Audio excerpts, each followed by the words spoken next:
मित्र आणि मैत्रिणींनो, सर्वांना जय श्रीराम. चला मित्रांनो, आता आपण आपला हा शेतीपूर्वक व्यवसाय म्हणजे शेतीला एक जोडधंदा असावा त्यासाठी आपण छोटंस आपलं शेळी पालन केलेलं आहे. पण आता आपल्याला साफसफाई ते सर्व करावं लागतं, कारण की गोठ हा जर सुंदर ठेवला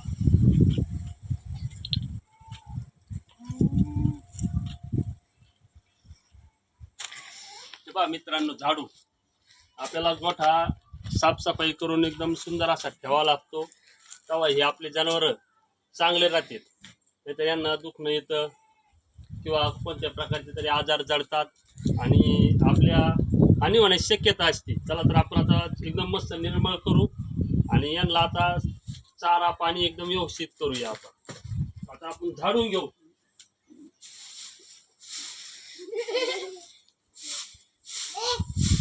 लय फुपाटा हा लेण्याचा आणि त्याचा लय फुपाटा असतो. आता आपण चालू केलेलं आहे, फक्त आता हळूहळू आपण यांना दावणी वगैरे आणू. आता एक छोटस शेड ठोकलंय आपण, दावणी ते आणल्या का मस्त सुंदर असा गोठा तयार होईल आपला शेतीपूर्वक व्यवसाय. म्हणजे जून मध्ये एकदा पाऊस पडला का आपल्याला जी पाळी घालायची किंवा पेरायचंय यासाठी आपले हे बघा करडे, एक दोन करडे इकले का सगळंच अख्खं आपला खर्च निघतोय. बी भराणाचा निघतोय, खताचा निघतोय, पेरणीचा निघतोय.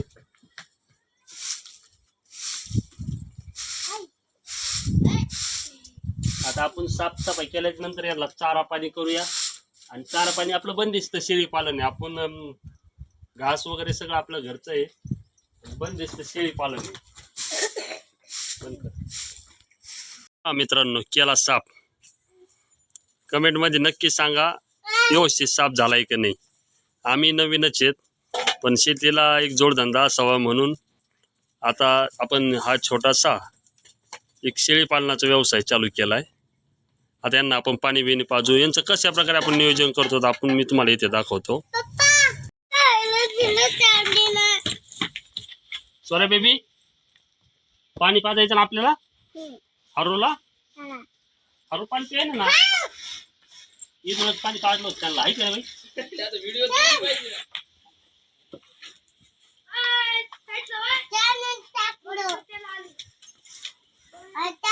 ही आपण आता बुधवारी घेतलेली आपली साठ यायला झालेली इथे आता 10-15 दिवसावर आलेली आहे. मारीन भाई मारी, छान आहे ना, छान आहे पाठ आपली.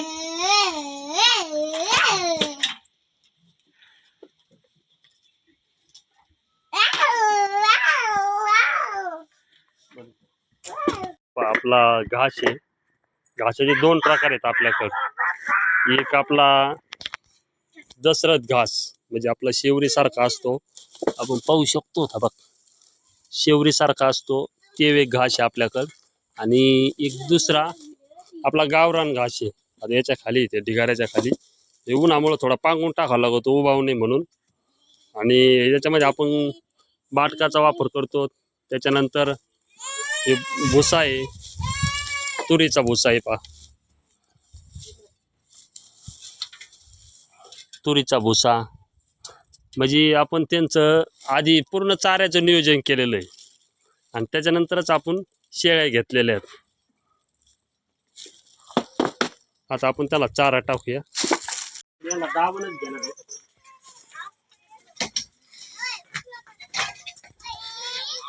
ए पोरांनो, खाली आपटापटी करू नका.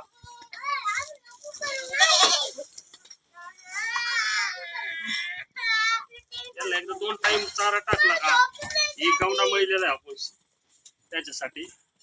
असा चारा वायाला जातो, दावणी घेतल्या का चारा वायाला नाही जात. आपण घेणार आहे दावणी बी थोडं जमा जमा.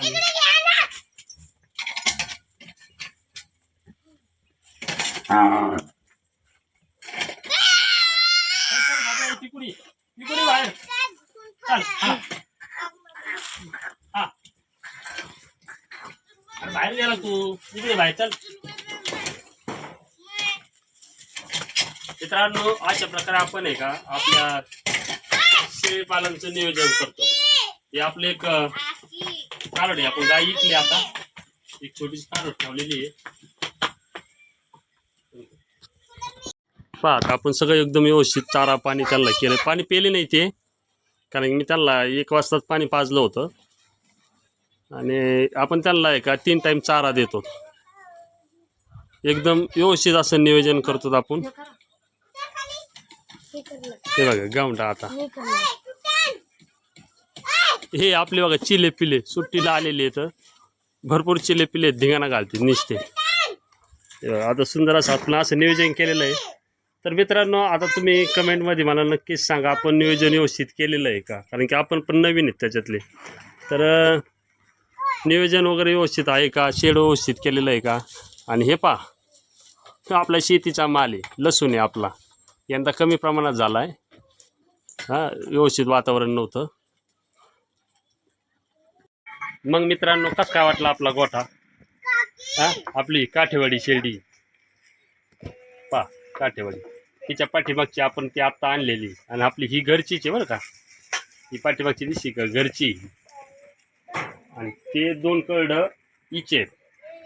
व्यवस्थित नियोजन वाटलं की नाही.